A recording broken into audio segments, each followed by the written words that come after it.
paroles.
Donne-moi les paroles.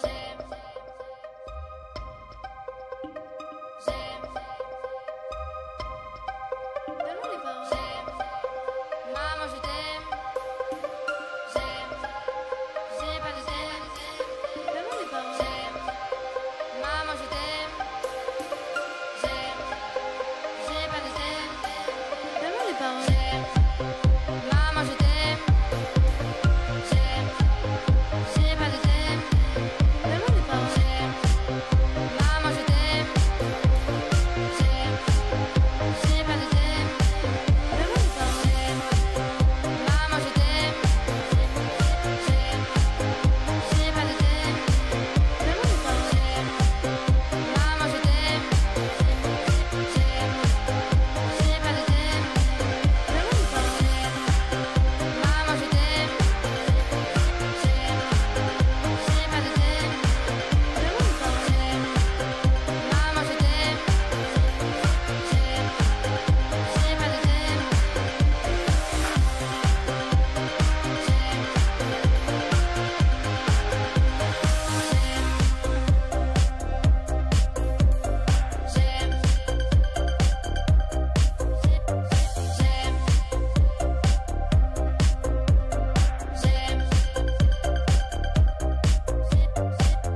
Messieurs, dames, bien le bonjour les copains, ça y est, il est l'heure les amis, il est l'heure d'une nouvelle semaine, il est l'heure du Juste Bistrot. J'espère que vous allez bien les amis, que vous êtes en pleine forme, le micro est réglé, on est face caméra, on est parti les amis, plein badin, j'espère que vous allez bien. Comment ça va les amis? Est-ce que vous êtes en forme? Est-ce que vous avez passé un bon week-end les amis? Los Copinos, on ne le dira jamais assez, évidemment, les amis. Oh, quel plaisir. Ah, nouvelle semaine, je suis un peu fatigué aujourd'hui. Ah, tu vois, oh, ouais, un lundi. Oh, lundi, voilà, c'est bilan lundi. Voilà, ça commence moyen ça commence doucement, mais ça commence. Qu'est-ce que tu veux que je te dise? Ça commence, les amis. Merci à Kundune73 pour le sub 23e mois. Merci, les amis. Merci également à Mister Pop 007, le subprime 12e mois, ça y est, ça fait un an, et voilà, merci les copains, merci beaucoup. Il y a des messages dans le chat, les amis, dites-moi un petit peu ce que vous avez fait de beau dans le week-end, ça c'est important, dites-moi ce que vous avez fait de beau, ce que vous avez fait de bien, avant qu'on aille dans les sujets chauds. Ouais, aujourd'hui, la transidentité, vaccin, comédie française. Ouais, non, tu vois, je t'avais dit, je te donne les mots-clés, et après tu te débrouilles. Là, c'est les mots-clés de l'émission, ça va être quelque chose, ça va être quelque chose. Il y a DarkDiog76 qui nous a mis un beau message et il dit « Salutations Rémi, j'espère que tu vas bien. J'ai écouté aujourd'hui ton intervention chez Idriss. C'était encore une fois très intéressant. Tu régales à chaque fois. J'espère que l'émission d'aujourd'hui sera aux petits oignons. Moi, je suis à fond dans les cartons pour le déménagement samedi. D'ailleurs, si tu ne sais pas quoi faire, tu es le bienvenu pour le barbecue de la clôture de journée. C'est où ? C'est où? Dis-moi, si c'est pas loin, faut voir. On sait jamais. Jojo l'astico-sauteur qui nous dit week-end médiéval et démonstration de forge. Ça, c'est sympa. C'était où? Muriel MRL, c'est du lourd, Rémi, aujourd'hui. On a de belles choses. On a de très belles choses aujourd'hui, les copains. On a de beaux sujets. Merci avec la 15 pour le sub 18e mois. Merci, les amis. Merci à tous. Ah, je suis content. Je suis content de vous retrouver. Ça fait plaisir. Voilà, ça fait plaisir. Et on est sur TikTok également. Voilà, si on n'a pas de ban, c'est un petit peu voilà la surprise si on a des bans ou quoi. Donc on y va plein badin. Merci à tous les amis. Bonjour à tous. Allez-y à fond. Voilà, les cœurs. Mettez les cœurs. Kundune73 qui nous dit chouette week-end, fait la fête pour plein de trucs super de la famille. Et ben voilà, des belles nouvelles. Thierry 4990 qui nous dit fête de la Madeleine à Mont-de-Marsan. Ça c'est sympa. Darkdios76 qui ça se passe près de Rouen. Ah non, c'est foutu. Ah non, Rouen-Lausanne, c'est pas à côté. Aïe aïe aïe, tu vois. Ah ça me fait bailler. Putain, je te dis, je suis fatigué aujourd'hui. Ah, j'ai fait l'émission, j'ai failli pas le faire. J'étais fatigué. J'ai dit, on va le faire. On va le faire pour la France. On va le faire pour les copains. C'est important. Voilà. Valet de cœur 33 qui dit, je suis en ALD transplanté rénal, donc concerné par ce sujet. Je vais suivre ça de très près. Ben voilà. Et voilà. Tu vois, t'es dedans. T'es dans le sujet. On va en parler. Les amis, dans ce programme, on a quelques petites pépites pour commencer l'émission. Comme d'hab, vous connaissez. Et on verra si on fait les comédies françaises aujourd'hui ou demain. On verra. J'ai pas décidé encore. Peut-être on fera demain. Ouais, peut-être, tu vois, changement en direct, peut-être ce sera demain les comédies françaises. Ouais, je vais l'enlever de ce titre, ce sera demain. Mes 5 comédies françaises préférées. Et là, il y aura du débat. Il y aura du débat, je te le dis. On va faire ça demain. Regarde, je vais le décaler. Ah, j'ai pas de gaz aujourd'hui. Je le sens pas. L'océan ne veut pas de moi, tu vois. Salut à Anthropocore qui dit salut Rémi, première fois sur le Juste Bistrot en live. Pour célébrer l'occasion, j'ai sorti le fuet aux herbes. Je me régale. T'as bien raison, mon petit pote. Le fuet, c'est bon. Saucisson espagnol, c'est très bon. Ah, j'aime le fuet. C'est l'une de mes charcuteries préférées. Voilà, le mot est lâché. Rixtasi, qui nous dit sur l'ALD, faut savoir que... Oh putain, je vais me droguer. Ah, j'en ai plein le cul. Ah ouais, alors là, vous le savez, j'ai toujours sur moi une fiole de menthe poivrée. Voilà. C'est pas du popper, c'est pas de la cocaïne ou je ne sais quoi, c'est de la menthe poivrée. Donc vraiment, c'est la tristesse. Voilà, c'est nature à découverte. Voilà, donc vraiment, je le dis, il n'y a aucune drogue là-dedans, c'est du naturel, ça régale, ça met un petit coup de boost. Si je baille encore, vous m'insultez tous de sac à merde dans le chat. Alors, Rixtasi qui nous disait sur la LD, faut savoir que les médocs psy ont des effets secondaires eux-mêmes pas remboursés, genre les laxatifs ou couches pour adultes, c'est pas remboursé et indispensable avec beaucoup de traitements, donc je suis vénère là-dessus. On va en parler les amis, ce sera à mi-chemin entre le coup de gueule à mi-chemin entre le coup de gueule et l'info et la blague. Il y aura un petit peu de tout, mais cette séquence, elle est intéressante. Merci à Thibaut le Hobbit qui vient de sub, et c'est un tout nouveau sub. Merci mon Thibaut. Bisous à la Comté. Bisous au Comté, qui est l'un de mes fromages préférés. Comté 12 mois. Voilà. Quand tu commences à avoir, tu sais, les petits grains de... Alors, c'est pas des grains de sel, mais ça a un nom, ce truc-là. Tu sais, dans les fromages type Comté, enfin... Oui, gruyère. Oh, putain! Je baille! Ah! Dans les fromages type Comté, gruyère et compagnie, t'as des cristaux qui se font au bout d'un certain nombre de mois de vieillissement. Et je sais plus comment ça s'appelle. Ça a un nom, cette matière. Tiens, qui va le trouver dans le chat? Et là, c'est les spécialistes du fromage. Et là par contre, là c'est sérieux. Là, c'est les gens sérieux qui peuvent me répondre. Je sais plus. Attends. Merci à Subskills pour le subprime 32e mois. Tiens, on va peut-être regarder un documentaire du coup sur le comté. Ouais, vous m'avez chauffé. Bah ouais, fallait pas. Pour commencer l'émission, attends, est-ce qu'il n'y a pas un petit truc un peu rapide? C'est sympa le comté en plus. Ah, sur la polémique du comté polluant. Ça, c'est vraiment une polémique de connard. Excusez-moi. Mais... Voilà, tiens. Des racines et des ailes au cœur d'une fruitière. Ah ouais. Ah, vous m'avez chauffé. Voilà, la tyrosine. Merci à Red Gab. C'est la tyrosine. Merci. Merci beaucoup. Ouais, on va se mettre 2-3 minutes au cœur d'une fruitière. Ah ouais, j'ai envie. Oh, c'est le Juste Bistrot. Après, je peux vous dire de quoi on va parler. Je le sais, moi. J'ai tout noté. Hein. Après, on va parler... Donald Trump, on va aller aux États-Unis, nos médias nous ont régalé. On va parler de début septembre. On va parler transidentité et vaccins. Là, c'est le gros débat du jour. On a une belle émission qui nous attend. Et pour se donner l'envie d'avoir envie. Quand on allume ma vie, Johnny.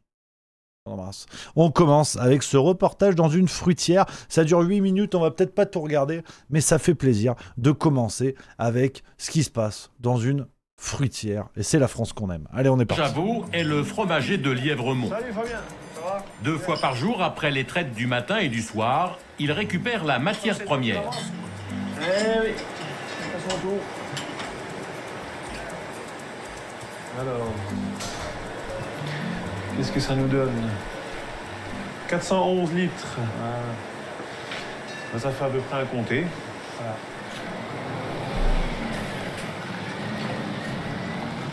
Pour ces 2 tournées quotidiennes, Sylvain visite les fermes du village, regroupées en coopératives. On est sur la partie haute d'un petit coin qu'on appelle le Sauget, un petit coin du Haut-Doubs. On vient de ramasser le lait chez Fabien. Il y a encore 9 autres fermes à ramasser pour fabriquer les comtés de demain. Ce système de mise en commun du lait est unique en France. Il a été inventé par les fromagers jurassiens au 19e siècle. Aujourd'hui encore dans le massif, chaque village a sa fromagerie, que l'on appelle ici une fruitière. À peine arrivé dans son laboratoire, Sylvain verse immédiatement la récolte matinale dans ses grandes cuves en cuivre. Environ 4000 litres de lait cru qui serviront à fabriquer une dizaine de fromages. Ah, c'est bon ça. Ça me parle. C'est joli en plus les cuves comme ça. C'est du cuivre, non? De l'étain C'est les peut-être. fromageries à comté, on appelle ça comme ça, c'est un vieux mot latin. Il y a fruit dedans, c'est-à-dire que c'est le fromage, c'est le fruit du travail du lait. Le liquide va être chauffé à 31 degrés. Ça va cailler. Pendant ce temps, Sylvain se transforme en chimiste et prépare un mélange naturel de bactéries lactiques. La présure. Chaque fromager a son secret qui donne un goût différent à ses comtés.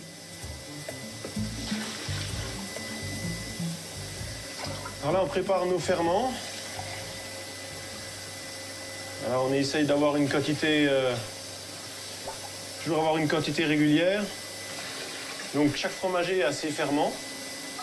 C'est en fait un concentré de bactéries lactiques qu'on cultive.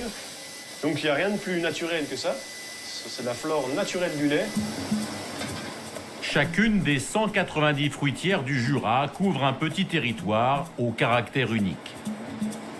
L'exposition, le relief et l'altitude des prairies donnent une saveur particulière au lait et permettent de produire des fromages à la personnalité différente. Ah, j'ai faim. Dans le comté, on s'est imposé une règle, c'est-à-dire c'est de ramasser le lait dans un diamètre de 25 km. Un cercle de diamètre de 25 km où on doit trouver toutes les fermes et la fromagerie.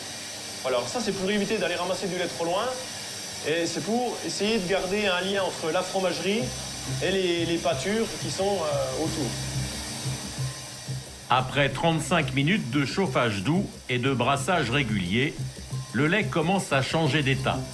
Un instant que Sylvain guette avec impatience chaque matin. Alors là, on attend que le lait caille, c'est-à-dire que en quelques secondes, comme par magie, le lait il va passer de l'état liquide à un caillé, c'est-à-dire qu'il va gélifier. Voilà, là on voit bien que le lait a changé d'état. On obtient un gel dans toute la cuve qui ressemble un peu comme un gros yaourt. Le toucher est très agréable, très sensuel. C'est un moment privilégié. Ouais. Voilà, là, c'est la naissance du fromage. C'est beau, hein. C'est beau. Hein. Le fromager installe ensuite des grandes lames pour découper le lait caillé.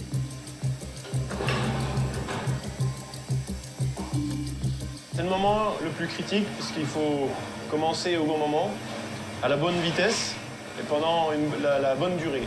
Donc ça, tout ça, ça va se faire au feeling, à l'expérience et surtout, on va apprécier la texture du grain en mettant la main dedans. Voilà, c'est la seule façon de ressentir l'évolution du caillé. Cette opération délicate s'appelle le décaillage. C'est en forgeant qu'on devient forgeron, mais c'est en caillant qu'on devient décailleur.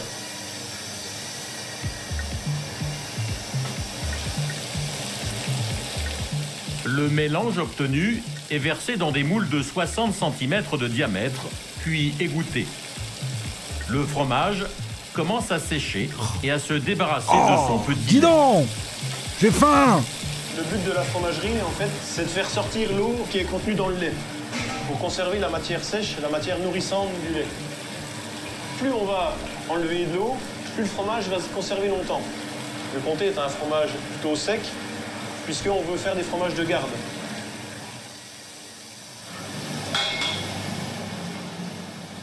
Après l'égouttage, Sylvain passe les moules à la presse pour achever d'en retirer l'eau et homogénéiser la pâte.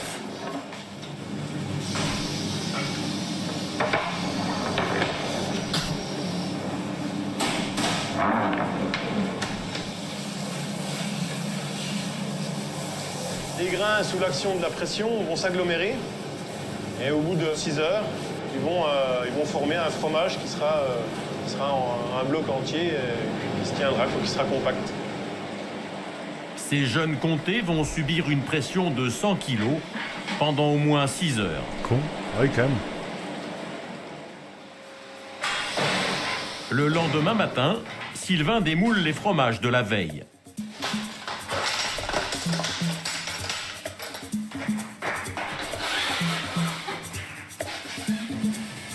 Waouh, c'est beau.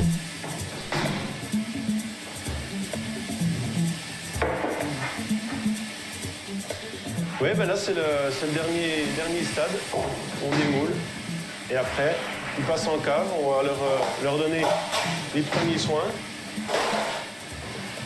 Là, on peut juger de la texture. Voilà, les fromages sont bien souples. En même temps, ils sont compacts. Ils se tiennent.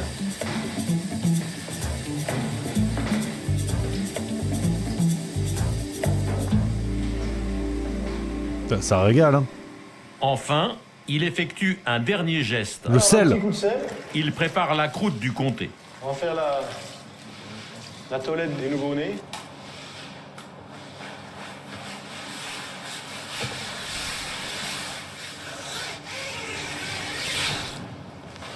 Alors les fromages sont tout frais encore, donc ils sont encore fragiles, il faut les manipuler. Oh, c'est avec beau. soin.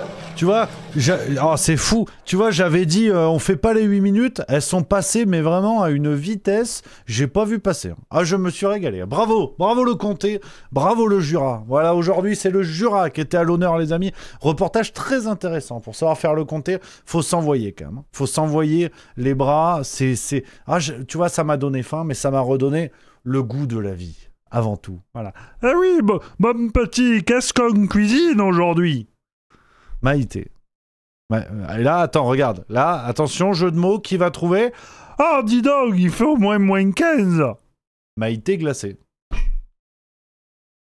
Par rapport à la boisson, finalement. Demain, je vous l'annonce, je vais me le noter dans mon script. Demain, nous irons chez nos amis des Dom-Tom. On ira voir la recette du rougail saucisse. Voilà, je l'annonce demain, c'est rougail saucisse. C'est le plaisir du Juste Bistrot. Et à ceux qui penseraient que c'est que pour les vacances, parce que les vacances c'est caliente, que nenni.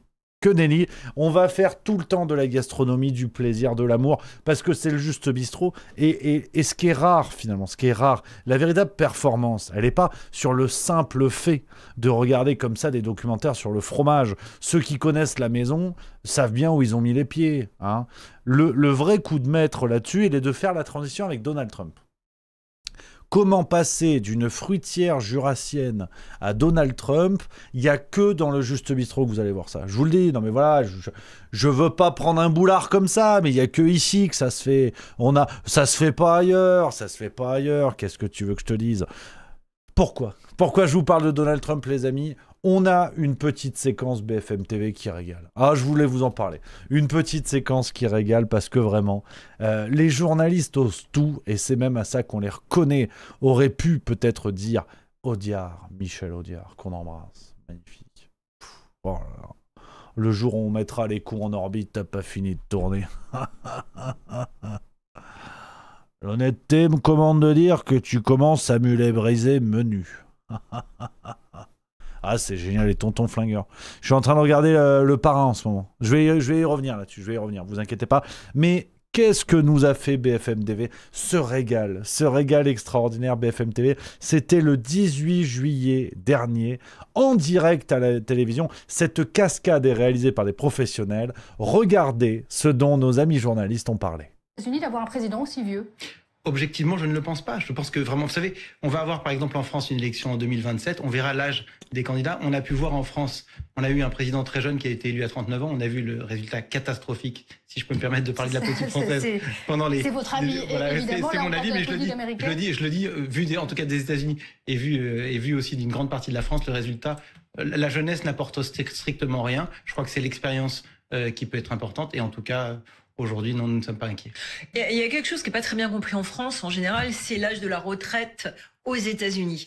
La retraite n'est pas du tout vécue aux États-Unis comme en France. Bon, après les développements de Laurent Saïm, bon, si tu veux, c'est comme le taboulet sans semoule. C'est vrai que ça sert à rien. Mais BFM TV, vous avez quand même une journaliste de BFM TV qui déboule, qui dit: est-ce que Donald Trump ne serait pas trop vieux? Alors que ces gens-là vous ont dit Joe Biden est en pleine forme. Alors oui, il serre la main à des fantômes. Êtes-vous fantomophobe? Voilà. Hein, ces gens-là qui t'ont protégé Biden pendant des années, on peut le dire, en te disant qu'il était complotiste de mettre en doute son âge. Ces gens-là aujourd'hui font un sujet tout à fait normal sur l'âge de Donald Trump. C'est du miel et tout ça. Évidemment, en face, on retrouve Philippe Carsanti, représentant des Républicains en France, qui monte en créneau en disant bon, c'est pas l'âge, hein, effectivement, qui fait la différence. On le voit avec Macron, exemple très bien choisi. C'est pas l'âge qui fait la politique, et d'ailleurs c'est pas l'homme qui prend la mer, c'est la mer qui prend l'homme. Et si ça marche bien dans le couple Macron. Donc Trump trop vieux pour diriger les USA.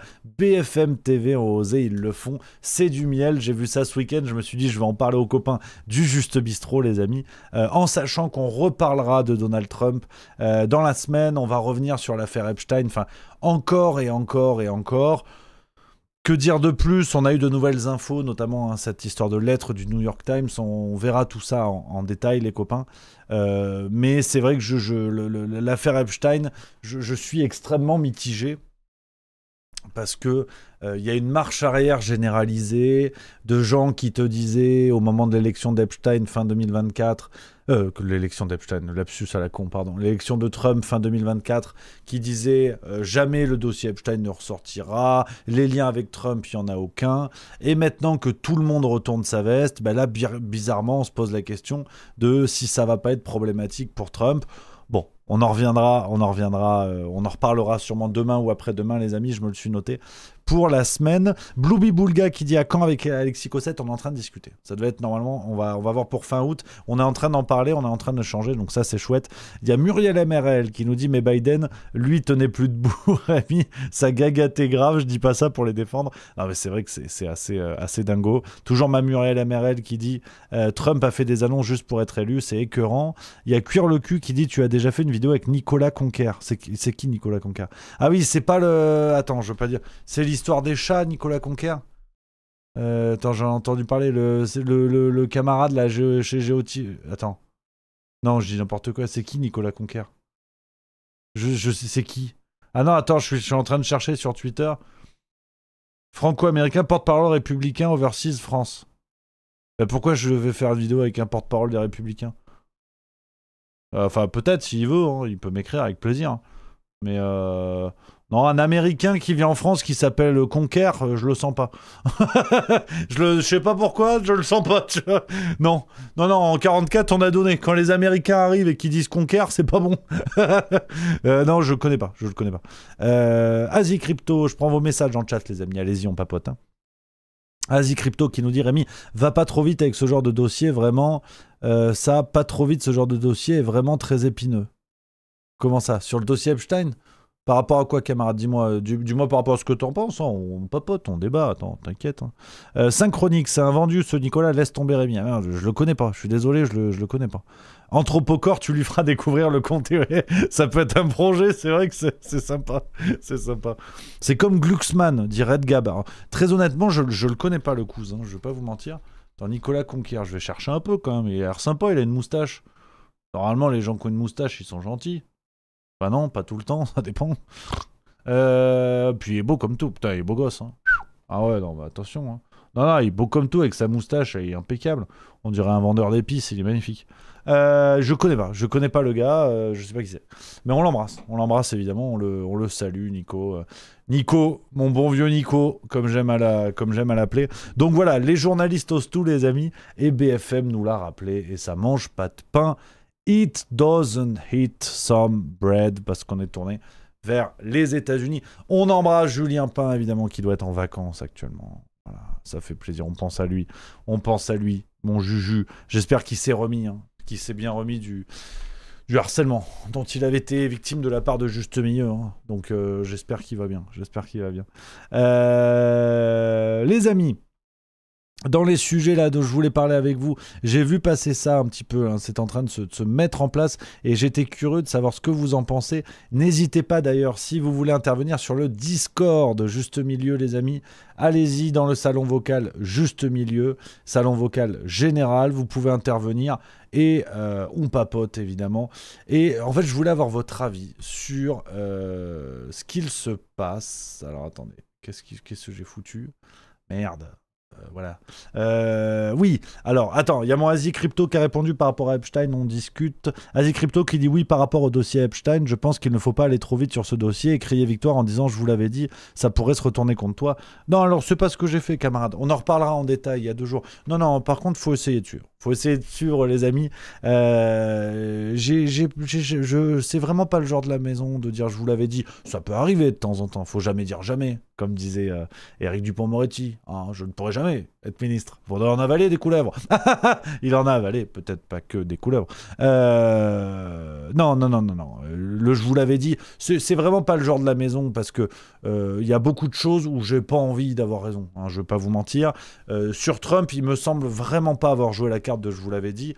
Ce qui est certain, c'est ce que j'ai fait en novembre-décembre, où j'insistais lourdement, donc 2024, j'insistais lourdement sur le fait que j'espérais vraiment que Trump tienne ses promesses sur les révélations autour de l'affaire Epstein, qu'il dise les choses, qu'il révèle les dossiers. Maintenant, aujourd'hui, ça me semble assez officiel qu'il se soit foutu de la gueule du monde sur l'affaire Epstein. Je pense pouvoir le dire sans trop m'avancer, sans aller trop vite, parce que vous connaissez ma position sur le coup de ça fait partie du plan. Au bout d'un moment, c'est fatigant.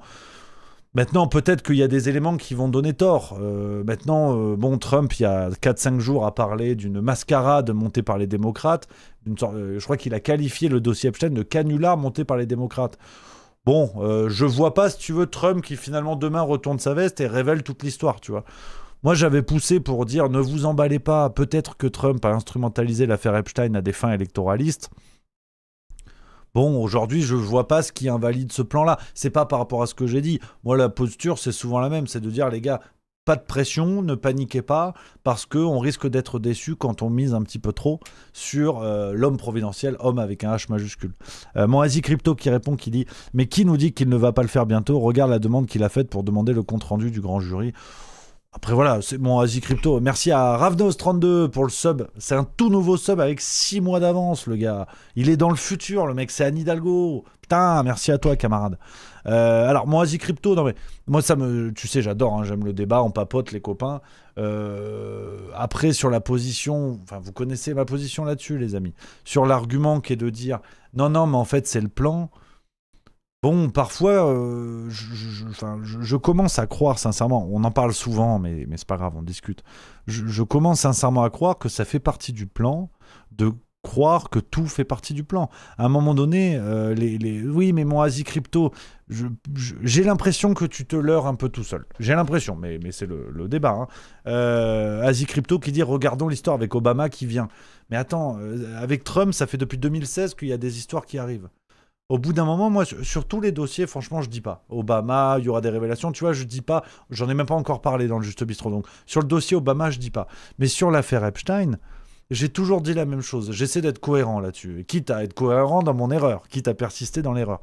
Mais au bout d'un moment, ce que j'ai contre Trump depuis le début, c'est que les liens avec Epstein qui sont révélés aujourd'hui, c'est ce que je comptais vous dire. Hein, j'avais toute une petite séquence demain là-dessus. On en reparlera, c'est pas grave. Ce qui sort aujourd'hui sur les liens entre Trump et Epstein qui remontent à plus de 30 ans, voire 40 maintenant, c'est ce que je vous dis depuis le début. Depuis le début, je vous dis, attention, je ne présume pas de ce qui va se passer. J'aimerais juste rappeler ce qui s'est passé. Donc, c'est ce que j'avais dit chez Idriss Aberkan en novembre 2024. Concernant le dossier Virginia Giuffre, il n'y a pas eu besoin que Trump soit réélu pour savoir que Virginia Giuffre rencontre Ghislaine Maxwell dans le golf de Donald Trump et qu'à ce moment-là, les deux hommes s'entendent très bien et qu'il n'y a jamais eu de rupture entre Trump et Epstein au motif de la pédocriminalité d'Epstein, qui ne faisait évidemment aucun doute. Je mets au défi n'importe qui de me prouver que l'entourage d'Epstein ignorait ses pratiques. Donc, c'est ce que j'ai dit depuis le début. Je ne vous parle pas d'hypothèses dans le futur, les amis. Ce qui va se passer sur tel ou tel dossier, ce que Trump va classer, déclasser, reclasser. Je ne suis pas devin. Donc, si vous voulez... j'en sais rien. Et puis, de toute façon, vous connaissez mon engagement contre la pédocriminalité. Moi, je n'espère qu'une chose, c'est que Trump fasse le taf. Donc en plus, si vous voulez, comment dire, ça m'arrange pas de vous dire que Trump est en train d'instrumentaliser l'affaire Epstein. Ça m'arrange pas. Parce que j'aimerais beaucoup que les dossiers soient déclassifiés et qu'on puisse voir l'ampleur du scandale avec tous les noms qu'il y a là-dedans. Donc vraiment, c'est pas par gaieté de cœur que je vous dis Trump instrumentalise l'affaire. Ça m'emmerde autant que vous. Mais juste, ça me scandalise aussi d'ailleurs, parce que je trouve qu'il y a un électoralisme assez dégueulasse à jouer sur l'affaire Epstein pour récolter des voix. On en a déjà parlé, c'est un autre sujet. Mais ce que je veux dire par là, c'est que tout ce que je vous ai dit, moi, c'est sur le passé. Ce qui est certain, ce qui est arrêté. Et l'amitié entre les deux hommes n'a jamais fait aucun doute. Il n'y a eu que les pro-Trump aveugles qui me sont tombés dessus, fut un temps, à la réélection de Trump, quand je mettais en avant exactement ce que je vous dis là. Je radote, hein. Vraiment, je suis Michel Drucker dans l'affaire. Je vous dis tout le temps la même chose. Hein. À ce moment-là, quand j'ai dit attention, parce que si on regarde dans le rétroviseur, Trump, il n'est pas net vis-à-vis d'Epstein, les pro-Trump volontairement aveuglés me sont tombés dessus en me disant « Ouais, mais en fait, ça, c'est un discours de gauchiste, ça, c'est du pro-Biden. » Donc, moi, c'est le seul truc depuis le début, les amis. C'est le seul truc depuis le début. Le futur, je le connais pas. Hein. Moi, je suis pas là pour vous dire des choses de ce qui va se passer dans 3 semaines. J'en sais rien. On peut parler d'hypothèses si vous voulez, mais je trouve qu'on perd du temps. Alors qu'en vérité, ce qui est factuel, ne nous oblige pas à faire des hypothèses. Donc c'est ça qui m'emmerde un petit peu. C'est ça qui m'emmerde un petit peu. Et je trouve qu'il y a beaucoup de gens qui en novembre disaient non, le dossier Epstein et les liens avec Trump, c'est pas sérieux, ça arrangerait bien les démocrates. Bon, aujourd'hui, tu vois ces gens-là qui reviennent au premier plan et qui te disent ouais, en fait, Trump et Epstein, c'est pas très clair, tu vois. Moi, il y a des retournements de veste qui m'énervent un petit peu, je vais pas vous mentir. Donc voilà, moi là-dessus, les amis, pour ceux, voilà, les plus fidèles, vous connaissez ma posture, les amis. Moi, ce qui me fait le plus peur, c'est l'inconséquence. Chez Juste Milieu, vous connaissez la maison, on parle de plein de choses, on parle de sujets, des conneries, je vais en dire plein, je sais que vous allez être là pour me le rappeler, et c'est ce que j'aime. J'ai vraiment envie je compte sur vous pour être conséquent, au sens où quand je pars sur une hypothèse, ou quand je dis quelque chose, ou quand je défends une ligne, je sais que la communauté Juste Milieu sera là pour me dire « Tiens Rémi, tu t'es planté ». Par exemple, sur mes pronostics sportifs, c'est devenu un gag, c'est devenu un rolling gag. Donc, moi, c'est ce qui me plaît. J'ai envie qu'on construise ensemble, les amis, une communauté conséquente. C'est-à-dire que quand on prend des positions, quand on défend des idées, on est capable de reconnaître qu'on s'est planté. On est capable de regarder dans le rétro et de dire « là, tiens, là, on avait dit quelque chose, ça n'est pas arrivé ». Tu vois, aujourd'hui, je suis en croisade contre Sarah Knafo, ou je suis en croisière, comme dirait Rima Hassan. Je suis en croisade contre Sarah Knafo. Bon, si demain elle est élue et qu'elle fait des trucs stylés, je ferai mon mea culpa, de dire, voilà, j'y ai pas cru. Putain, tant mieux, j'y ai pas cru. Elle a régalé, elle a tenu ses promesses, que je redoutais, ne s'est pas réalisé, j'ai eu tort. Ça m'est arrivé plein de fois de vous dire j'ai eu tort, ça mange pas de pain. Moi, c'est le travail que j'ai envie d'essayer de construire. C'est d'être conséquent. Parce que c'est trop facile, en fait, de prendre des positions pour faire des vues, à vous dire il va se passer ça, c'est grave. Il va se passer ça, c'est grave. Il va se passer ça, c'est grave. Puis le jour où, en fait, il y a Bubule, moi, j'ai pris mes vues, j'en ai rien à foutre, j'ai fait mon buzz, et après, je reviens pour vous dire 2 mois plus tard, après que vous ayez oublié, vous dire il va se passer ça, c'est grave. Quitte à dire l'inverse. Donc, Trump, j'ai toujours eu la même ligne. Je vous ai toujours dit, pour moi, il y a quelque chose de suspect dans les liens passés entre Trump et Epstein. C'est-à-dire que si demain, Trump fait le boulot, qu'il y a un déclassement de l'affaire complet, qui révèle un réseau énorme, et que le taf est fait en mémoire des victimes, pour défendre les victimes, pour officialiser cet immense réseau pédocriminel, j'aurais aucun mal, les amis, à vous dire je me suis planté, j'y croyais pas, je suis une pompe, et tant mieux parce que l'affaire est déclassifiée. Donc vous connaissez ma position là-dessus, les amis. Moi, c'est vraiment ça. Ce qui me fait peur, c'est l'inconséquence. C'est l'inconséquence. J'ai pas envie de jouer avec vous, à apprendre à adopter à chaque fois les postures les plus rentables en termes de buzz, quitte à changer d'avis et passer pour une girouette. Comme disait, comment il s'appelle Camille Desmoulins, c'est pas la girouette qui tourne, c'est le vent. J'ai pas envie de tomber là-dessus, tu vois. J'ai pas envie de tomber là-dessus. C'est pas ce qui m'intéresse. Dites-moi ce que vous en pensez, les amis, dans le chat, qu'on papote un petit peu. Il y a Mustang 06700 qui dit c'est le ressenti qu'un jour d'aujourd'hui. Après, on s'aperçoit dans le temps, ça peut changer. Antinéa 57, à mon âge, on ne croit plus au miracle. Dites-moi un petit peu, les copains. Il y a Ravnos32, il dit Trump est un businessman. S'il révèle quelque chose, c'est qu'il y aura un intérêt pour lui. C'est vrai qu'il y a cette grille de lecture aussi. Et je suis plutôt d'accord avec toi, d'ailleurs, cher Ravnos. Plutôt d'accord avec toi parce que c'est ce qui me fait croire que Trump temporise. Mais bon, là encore.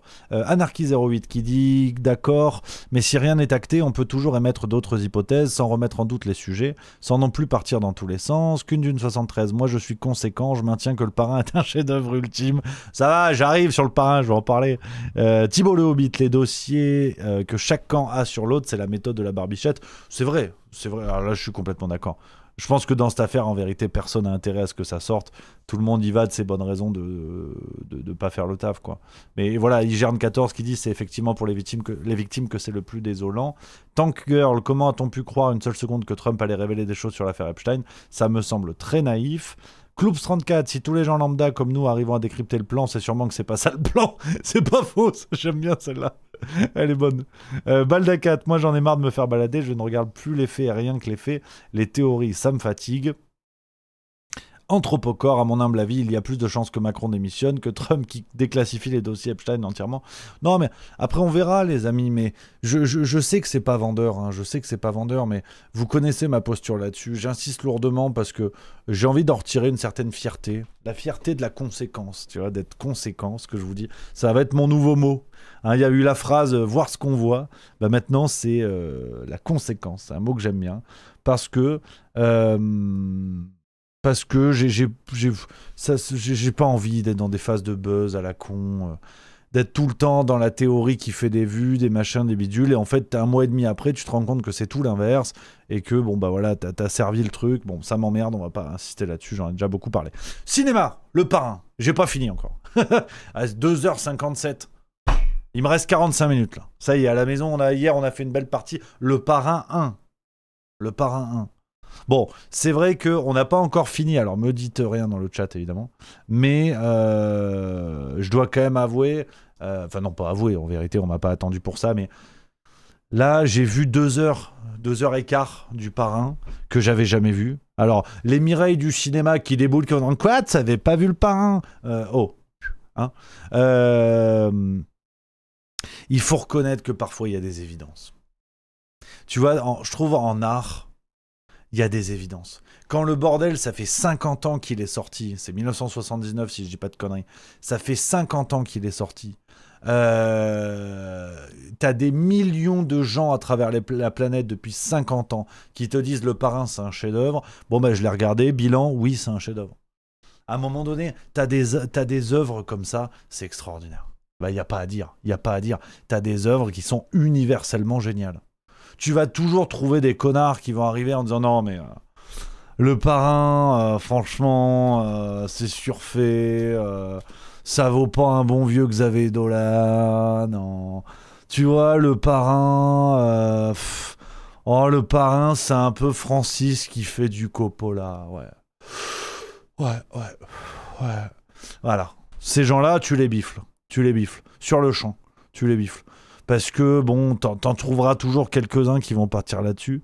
Mais non, je trouve ça vraiment super. Après, je suis une pompe en cinéma, vous le savez. Je suis une pompe à vélo en cinéma, donc non, j'aime beaucoup. Je finis ce soir. J'aime beaucoup. C'est chouette. Et attends, qu'est-ce qu'on m'a dit ? On m'a dit, oui... attends, le 2 est mieux, apparemment. J'ai vu dans le chat. Attends, c'est vrai, parce qu'il y en a 3, hein. Alors, laissez-moi finir voilà, 1972 le premier, pardon, ok, 1972, merci, à Fléau 93. Kundun 73 qui nous dit « Ce film a sauvé Hollywood, il a inventé un nouveau genre, a révolutionné la manière de sortir un film. C'est le film qui est le plus cité dans les autres films. Ce film est le plus grand à mes yeux. » Tu vois, il n'y a pas à dire. Ouais, non, mais... Thibault le Hobbit, Marlon Brando, pourquoi il s'est fourré 2 dates dans chaque joue, j'ai pas compris. C'est vrai que c'est marrant.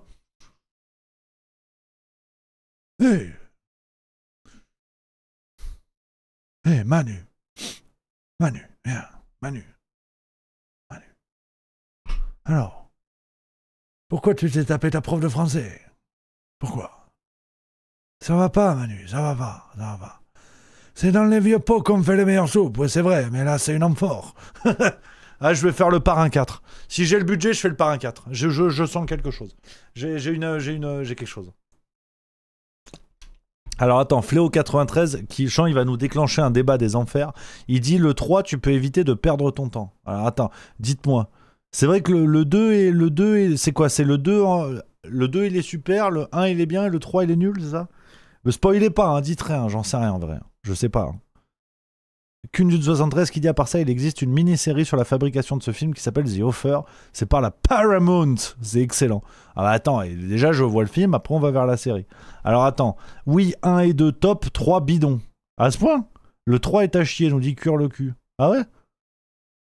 DRNGR qui dit 1 et 2 chef-d'œuvre, le 3 excellent.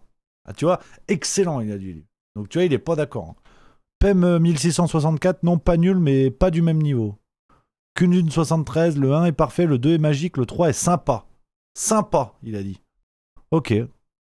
Je sais pas, non mais franchement, j'ai pas encore fini le 1, les amis. Je sais pas si je vais avoir le temps de me les tabasser avant le Québec, mais ouais, écoute, non mais c'est vrai que c'est chouette. Hein. Il y a pas à dire, franchement, Franchement, ça régale. Hein. C'est quand même des grands films. Je trouve que, tu vois, c'est un peu comme Voyage au bout de la nuit en littérature. On peut faire tous les débats sur Louis-Ferdinand Céline, et évidemment, les débats sont nécessaires, il n'y a pas de problème, on discute, on est pour, on n'est pas pour, il n'y a pas de souci. Mais je trouve que Voyage au bout de la nuit, quand t'aimes un peu lire, que t'aimes un peu bricoler, que t'as déjà fait quelques petites époques et tout, putain, Voyage au bout de la nuit, ça te met une tannée quand même. Hein. Ça te met quand même une tannée. C'est comme... tiens, j'écoutais ça en venant au travail ce matin. Pavarotti... Tu vois, j'écoute de tout, moi. Je vous dis, j'aime bien NASA, le rappeur en ce moment. J'adore même NASA. Et ce matin, j'étais sur Pavarotti. Qu'est-ce que tu veux que je te dise Attends, c'est laquelle? C'est la Traviata, si je dis pas de conneries. Alors, attends. Pam, pam, pam. La Traviata. Libiamo. Attends, c'est de l'italien. Alors là, attention. Non, mais en plus, c'est pas celle-là. Celle-là, j'aime bien, mais c'est pas ma préférée. Ma préférée, c'est Rigoletto, acte 3. La Donna est mobilée. Bon, je parle pas italien, donc ça doit dire, je sais pas, la grand-mère est en trottinette, ça doit être un truc comme ça. La Donna est mobile. Ça, tu vois, je trouve que Pavarotti, Le Parrain, Voyage au bout de la nuit, t'es dans quelque chose d'universel. Ce que l'art peut faire d'universel. Et je trouve ça magnifique, tu vois. Après, t'aimes ce que tu veux. En musique, on aime tout. Il y a des registres, tu vois. Il y en a qui aiment le rap, qui aiment le disco, la funk, la pop, ce que vous voulez. Et je trouve que Pavarotti, quand il déboule, bon, universellement, c'est stylé. Il fait 150 kilos. Il a du pento. Il a un costume qui est taillé pour lui dans des rideaux de douche parce qu'il est énorme. Et il a une voix quand même extraordinaire, tu vois. Limpia, la la la. Bon, après voilà, moi je suis juste rôti. C'est ça le problème. J'ai pas le pava qui va avec. Mais je trouve qu'il y a quelque chose qui est sympa, tu vois. Il y a vraiment... Ça régale, je trouve. Je trouve ça régale. J'aime bien. La donna mobile, la la la la la la. Bah, t'as envie de chanter dans ta douche. Et je trouve que universellement, quoi que t'aimes en musique, c'est la classe, tu vois. C'est la classe. Et j'aime beaucoup. Moi, j'aime bien. J'aime bien. Je sais pas ce qu'on pourrait trouver, comme autres œuvres comme ça, universelles, tu sais. Où tu te dis, ouais, quand même, c'est stylé. Ouais, quand même, c'est très bien, tu vois. Bah, par exemple, t'as quoi? T'as les tableaux du Caravage. T'as les statues, là. Les statues italiennes du 16e. Statues italiennes de la Renaissance. Tu sais, quand ils arrivent à faire du drapé sur de la pierre. Là, tu te dis, quand même, il se passe quelque chose. Je pense que quand même, il se passe quelque chose. Je trouve que t'as des œuvres comme ça qui sont universellement stylées. Universellement, on est tous frappés, tu vois.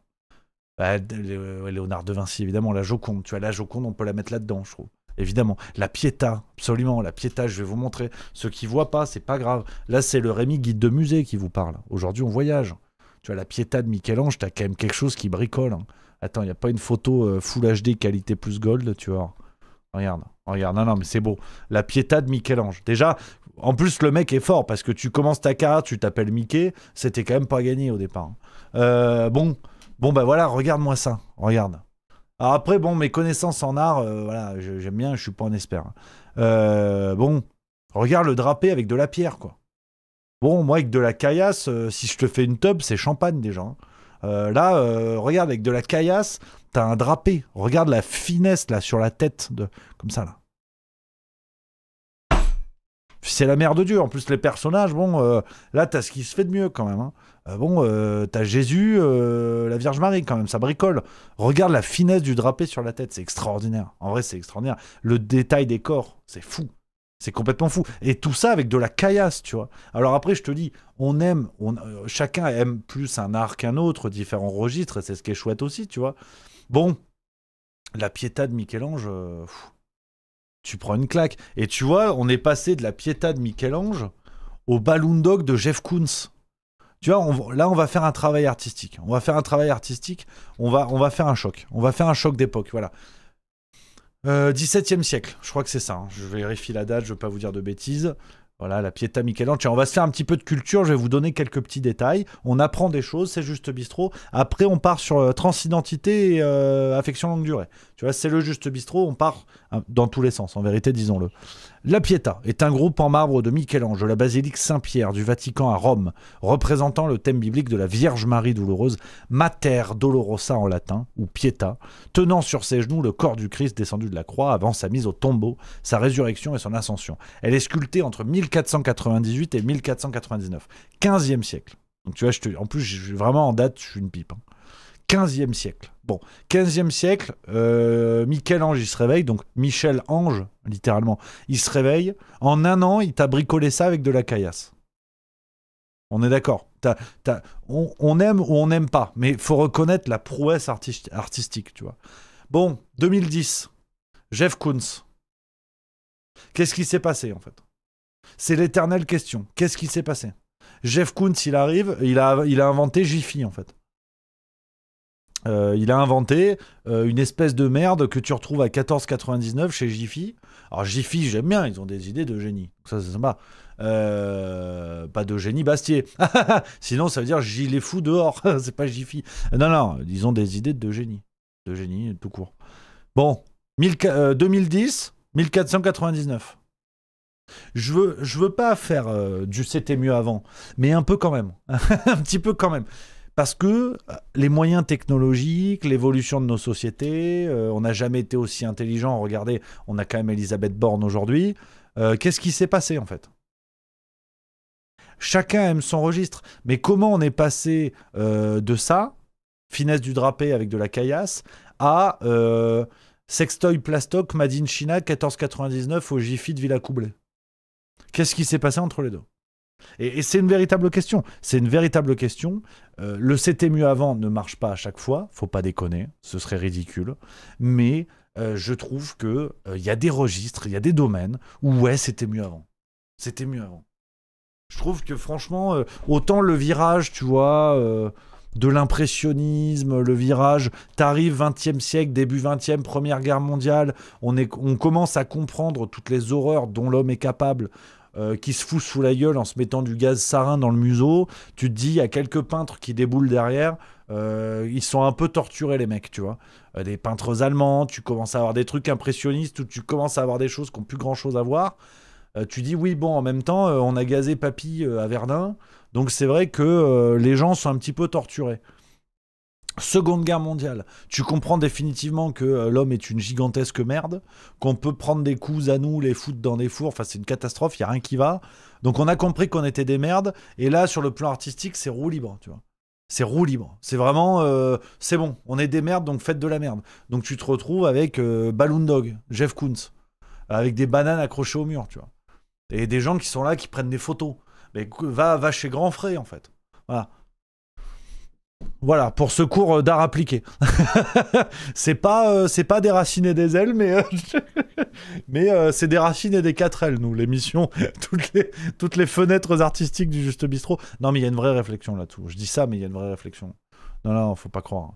Là, ce que je vous ai dit, c'est d'une rare puissance. Ça va très très vite, c'est vrai, mais bon, bref, c'est pas le sujet. En vrai, on pourra en parler plus longuement dans une émission si ça vous intéresse, les amis. On en reparlera. Les copains, on va vers le gros sujet du jour. J'aurai encore 2 choses à vous dire. On a une belle émission, on est ensemble pendant longtemps, je te le dis. Les amis, le sujet du jour, on est à mi-chemin entre l'instant grognon, l'analyse médiatique d'un sujet, la réaction à ce qui s'est passé il y a peu de temps. On est au milieu de tout ça. On est au confluent de tout ça, les amis, dans une séquence 100% Juste Bistrot, où là, vraiment, on est dans le pur jus de ce qu'on aime, dans le Juste Bistrot, de ce que vous aimez, j'espère, les amis. Et tout commence avec les annonces de François Bayrou concernant les économies demandées en France. Donc, on rappelle, le gouvernement français envisage 40 milliards d'économies à l'horizon 2026, donc pour le budget 2026, parce qu'on ne sait pas. Parce que voilà, on s'est réveillé un matin, plus rien dans la caisse, les mêmes politiciens qui sont là depuis 60 ans et qui te disent aujourd'hui, putain, on ne comprend pas. On ne comprend pas ce qui s'est passé. Alors là, on a été surpris, on a fait le quoi qu'il en coûte, et là, on se retourne, plus de sous. 200 milliards de dettes pour le Covid et résultat, on a de la dette. Donc, comment on va faire? Le peuple, parce que c'est pas nous. Évidemment, c'est pas eux. Hein. Bref, on va pas refaire le chapitre. Donc, toutes les annonces de François Bayrou. On rappelle quand même l'instrumentalisation qui a été faite concernant cette histoire de jour férié. Hein.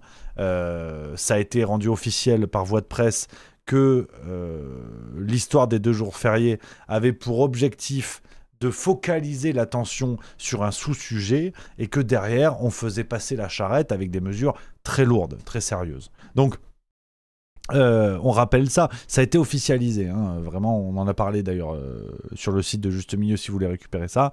Ça a été officialisé que l'histoire des jours fériés, c'était vraiment pour prendre les gens pour des cons. Bayrou et ses copains se sont dit, on va leur agiter une carotte, tout le monde va regarder la carotte et on leur rangera le reste de la botte ailleurs. Je passe les détails, sinon on va encore être banni sur TikTok. Bref. Il y a eu un dossier, j'ai vu ça dans Le Monde, je vais vous en parler les copains. Toujours sur le volet santé, dans les annonces de François Bayrou, il y a eu parmi les annonces qui sont un petit peu passées inaperçues, alors pas dans la sphère alternative, parce que nous on a l'œil bien aiguisé, François Bayrou, dans son grand programme d'économie, tu sais pas pourquoi, il a évoqué ceci. La responsabilisation passe aussi par la prévention, notamment la vaccination. Je voudrais que vous ayez ce chiffre en tête que donne souvent la ministre de la Santé.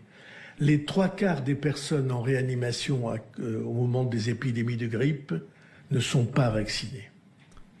Voilà, donc on récapitule, François Bayrou déboule, il doit continuer d'éplucher des millions de Français, il doit continuer de leur mettre à l'envers. Il t'explique qu'il y a tout un volet santé et que le monde de la santé publique en France va devoir se serrer la ceinture une fois de plus. L'avantage, c'est qu'ils n'ont plus de ceinture, plus de froc. C'est quand même pour ça que nos soignants, qu'on salue et qu'on embrasse évidemment, il fallait les applaudir avec des casseroles aux fenêtres. C'est qu'au début du Covid, avec des moyens de merde, on a demandé à nos soignants de sauver des milliers de gens qui étaient aux urgences. Et c'est pour ça qu'il fallait les applaudir avec des casseroles. Finalement, les casseroles, on leur a mis dans la gueule et on leur a dit « ça va pas être mieux qu'avant, ça risque même d'être pire, courage, fuyons ». Bref, François Bayrou déboule, nous ressort le chapitre. Et tu sais pas pourquoi, alors qu'on n'a plus de sous et qu'il faut faire encore des économies dans le monde de la santé, François Bayrou te dit « et puis en plus, la vaccination contre la grippe ». Parce qu'il y a des gens aux urgences. Voilà, donc en fait, c'est pas ça le cœur du sujet de ce que je voulais vous dire, mais quand même, tout est bon pour vacciner. Hein. Vraiment, maintenant, faut vacciner contre la mort, parce qu'il y a trop de morts dans les hôpitaux. Donc là, Pfizer, ils ont sorti le SOS, je vais pas bien. ARN messager, vous inquiétez pas, testé sur 2 personnes au fin fond du Congo, c'est tout bon. On est sûr, les études, c'est 100%. Donc, évidemment qu'il y a eu de l'emballement et à raison sur cette déclaration de François Bayrou qui est quand même effrayante en vérité,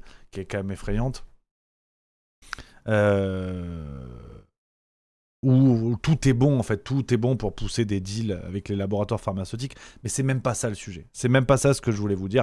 Je voulais revenir là-dessus les amis, parce qu'il y a eu beaucoup d'emballement au soir même de la déclaration de Bayrou, où tout de suite beaucoup de gens ont hurlé comme ça, le vaccin Covid, le vaccin grippe qui devient obligatoire, je sais pas quoi.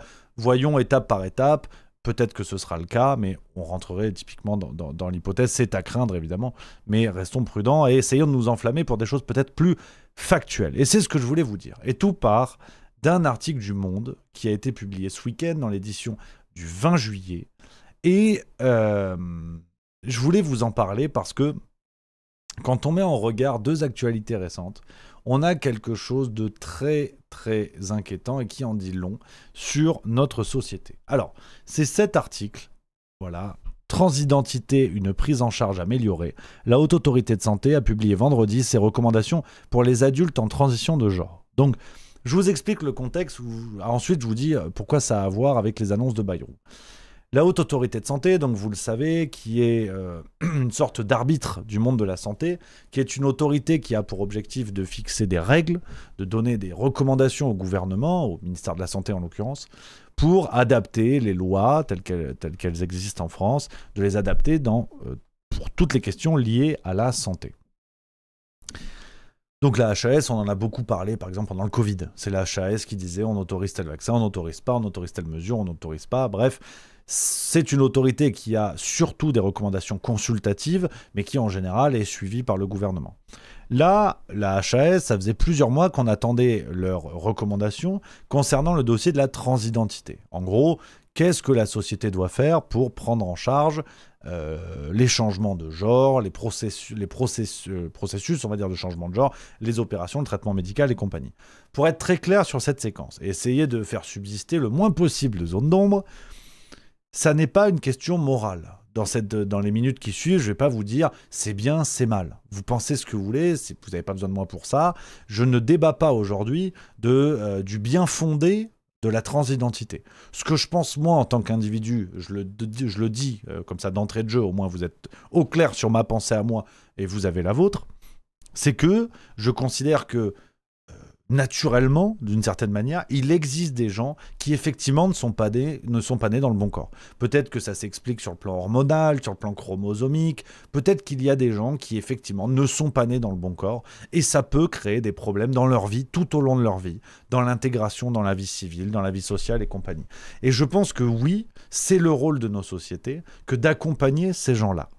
Mais, parce qu'il y a un mais, reconnaître l'aspect structurel de ces situations-là ne revient pas à encourager l'aspect idéologique qui est à l'œuvre aujourd'hui dans nos sociétés occidentales, où il y a l'aspect biologique qui va être instrumentalisé pour pousser un agenda idéologique, où là, ça devient roue libre. C'est d'ailleurs pour ça, c'est tellement roue libre et tout est tellement mélangé et volontairement confus qu'on crée l'acronyme LGBT+, machin, pour tenter de faire croire que tout se vaut et que toutes les causes sont ensemble. C'est-à-dire que la personne homosexuelle, si on croit l'acronyme LGBT, vivrait exactement la même chose que la personne transgenre, que la personne drag queen et compagnie. Tous les différents courants qui peuvent exister, je veux bien reconnaître leur existence, mais si on a fait un acronyme pour tout réunir, comme si c'était tout le même combat à chaque fois, c'est bien pour créer le doute. Et d'ailleurs, on a tout réuni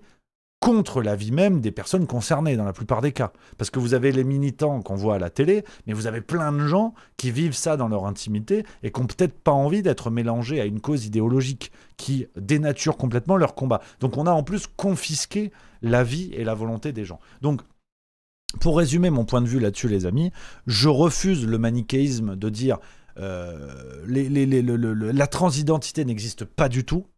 Ça, pour moi, c'est un extrême. L'autre extrême, c'est de dire il n'y a que ça et en fait, le sexe naturel n'existe pas. Ça, je pense que c'est tout aussi une connerie, bien évidemment. Et la position juste milieu, c'est pas une position tiède, c'est pas une position sans se mouiller. C'est juste que je préfère que nos sociétés se concentrent sur les cas biologiques, les cas sérieux de transidentité où vraiment il y a un besoin exprimé, clair, formel, qui ne dépend pas d'un courant idéologique qui aujourd'hui contribue à créer une mode dangereuse, qui plus est chez les mineurs. Donc, pour être à peu près au clair là-dessus, mais comme dit, c'est pas tant le débat, je veux juste vous donner ma position de départ, au moins je suis transparent si vous voulez là-dessus. Mais c'est pas tant le sujet, On pourra en reparler si vous voulez, parce qu'il y a tellement en fait de complexité, il y a tellement de nuances dont ne s'embarrasse pas d'ailleurs le courant LGBT. Comme je vous l'ai dit, on fout tout ensemble et c'est réglé. Quand on parle de dysphorie de genre, de tout ça, évidemment que ça existe, évidemment. Sauf qu'aujourd'hui, c'est devenu une mode, c'est devenu un courant idéologique où on vous explique que la pauvre personne au fin fond de la Creuse qui vit sa dysphorie de genre dans son intimité, dans son fort intérieur, qui n'a pas envie d'en faire la publicité, on va t'expliquer que cette personne, c'est la même que les dégénérés de Drag Queen Race sur France 2, tu vois. Sauf que non, j'essaie de créer une scission, de respecter les gens qui vivent ça dans leur intimité et de les éloigner de gens qui en font un courant idéologique et qui instrumentalisent la cause à des fins, la plupart du temps, financières ou des fins d'exposition. Bref, voilà, j'essaie d'être clair parce que le sujet est tellement sensible que j'essaie de... voilà, vous savez où je suis. Vous savez où je me situe. Voilà. Bon, bref, parce que c'est pas le sujet. Ce que je veux dire par là. Donc la HAS, la fameuse Haute Autorité de Santé, a rendu ses recommandations et expliqué que, alors concernant les mineurs, ils ne se sont pas mouillés, tu t'en doutes. Concernant les mineurs, je vous lis ce que dit l'article. Ils ont expliqué, pim pam poum, Alors que 16 ans et plus faisait partie de la saisine initiale, l'instance a renvoyé le sujet à un autre groupe de travail qui se pencherait sur l'ensemble des mineurs à compter de janvier 2016, avec 2 arguments, l'absence de consensus et de données suffisamment robustes. Donc, même sans se mouiller, ça vaut quand même le coup de s'arrêter quelques instants sur ce que dit la Haute Autorité de Santé, parce qu'elle nous explique textuellement en l'absence de données suffisamment robustes. Donc tous les gens qui militent pour la possibilité de changer de sexe ou de genre, je ne veux pas être dans le combat des termes aujourd'hui, hein, je vais parler de sexe, ça ira très bien, de changer de sexe en étant mineur, la Haute Autorité de Santé vous dit il n'y a pas de données suffisamment robustes. Donc aujourd'hui, si on en croit le manichéisme lié au Covid, les gens qui militent pour le changement de sexe chez les mineurs, changement de genre, changement de ce que vous voulez, la transidentité, voilà, pour prendre ce terme qui est celui du monde, la transidentité, ce sont des gens qui s'opposent à la science. Parce qu'il n'y a pas de données suffisamment robustes. Donc, la HAS ne tranche pas, elle ne se mouille pas, mais elle donne quand même un argument solide et sérieux qui est de dire, en l'état, les données ne sont pas suffisamment robustes pour permettre un travail scientifique sérieux là-dessus. Donc c'est quand même un élément très intéressant. Bref, ça c'est sur l'aspect des mineurs. La HAS ne tranche pas, elle reporte la chose, parce qu'effectivement, oui, on a dans nos sociétés des gens qui estiment qu'à 15 ans, on peut engager un processus de changement de sexe, alors qu'on ne peut pas boire d'alcool, par exemple. Pourquoi pas ? Pourquoi pas ? C'est évidemment scandaleux, évidemment, vous connaissez mon point de vue là-dessus, on en a beaucoup parlé. La position de la Haute Autorité de Santé qui m'intéresse, c'est de dire que, concernant, pour le coup, la transidentité chez les adultes, la Haute Autorité de Santé, pour le coup, la tranche très clairement, et la HAS nous explique qu'elle encourage une prise en charge à 100% des traitements. Parce qu'il peut y avoir des traitements qui sont parfois pris à vie, notamment sur les hormones. Alors j'ai essayé de me renseigner pour préparer ce sujet, les amis. Ça n'est pas dans tous les cas. C'est aussi une volonté de la personne d'avoir un traitement hormonal à vie ou pas. Ça n'est pas obligatoire, si vous voulez. Vous pouvez plus ou moins arrêter quand vous voulez, quand vous avez atteint ce que vous voulez atteindre. Bon, une démarche certes curieuse, mais pourquoi pas. La Haute Autorité de Santé nous explique que la société devrait prendre tout ça en charge à 100%. Et ce qui m'a frappé, les amis, c'est que dans le même temps, on a eu cette actualité que je vous montre, hein, cet article du Nouvel Obs du 21 juillet 2025.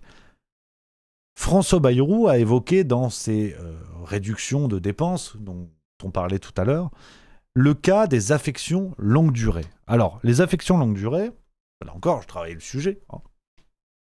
Les affections longue durée, ce sont toutes les maladies qui entraînent un accompagnement médicamenteux, un accompagnement de soins, toute sa vie, sur le long terme. Donc, ça va de Alzheimer à des diabètes très lourds, en passant par la sclérose en plaques, le cancer. Il y a de nombreuses maladies qui peuvent être reconnues comme ALD, affection longue durée. Et vous avez donc des malades, ou même des personnes en rémission, mais qui ont un accompagnement médicamenteux toute leur vie, pour qui ça peut coûter très cher. Et vous n'avez peut-être pas forcément le pognon pour vous payer ça toute votre vie.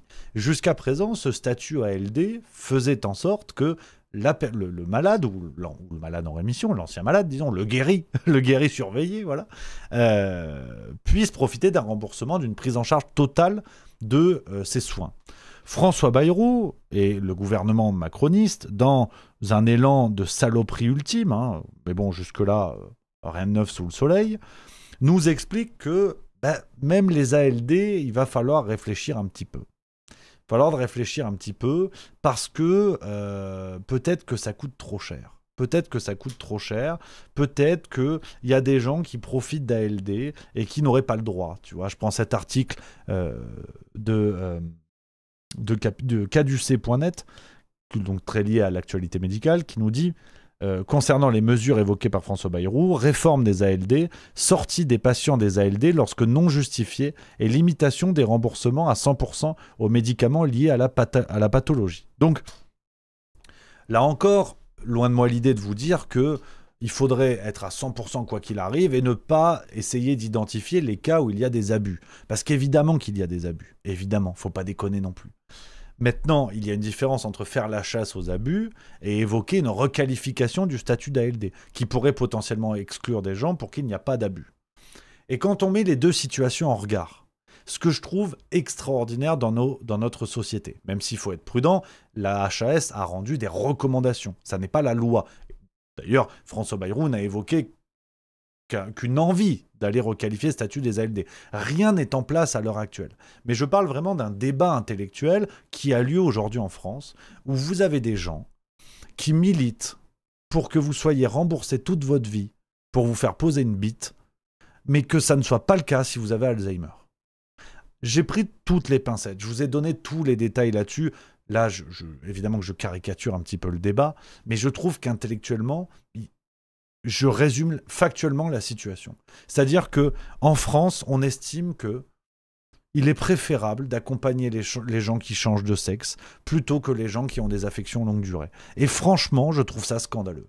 Je trouve ça scandaleux parce que dans un monde normal, ce que je vous dis est un raccourci caricatural de la situation et beaucoup de gens, à raison, pourraient me dire « Rémi, t'exagères. Rémi, t'exagères. La réalité n'est pas celle-là. » Mais quand vous voyez les gens qu'on a aux manettes, est-ce que vous croyez que ces gens-là, est-ce que vous croyez que François Bayrou va prendre des pincettes? Est-ce que vous pensez que François Bayrou et ses équipes vont être des gens suffisamment précautionneux, intelligents, rigoureux pour éviter les raccourcis et les lois complètement abusives? Quand vous voyez que ce même gouvernement n'a rien dit contre l'euthanasie sans limite il y a plusieurs mois, et si on met les choses en regard, et là pour le coup je suis beaucoup plus rigoureux et moins dans la caricature du débat, si vous prenez la situation, en 1 mois et demi, l'Assemblée nationale a voté pour que l'euthanasie sans limite soit mise en place. C'est-à-dire qu'on facilite le recours à l'euthanasie. Et je rappelle un élément très important de l'euthanasie,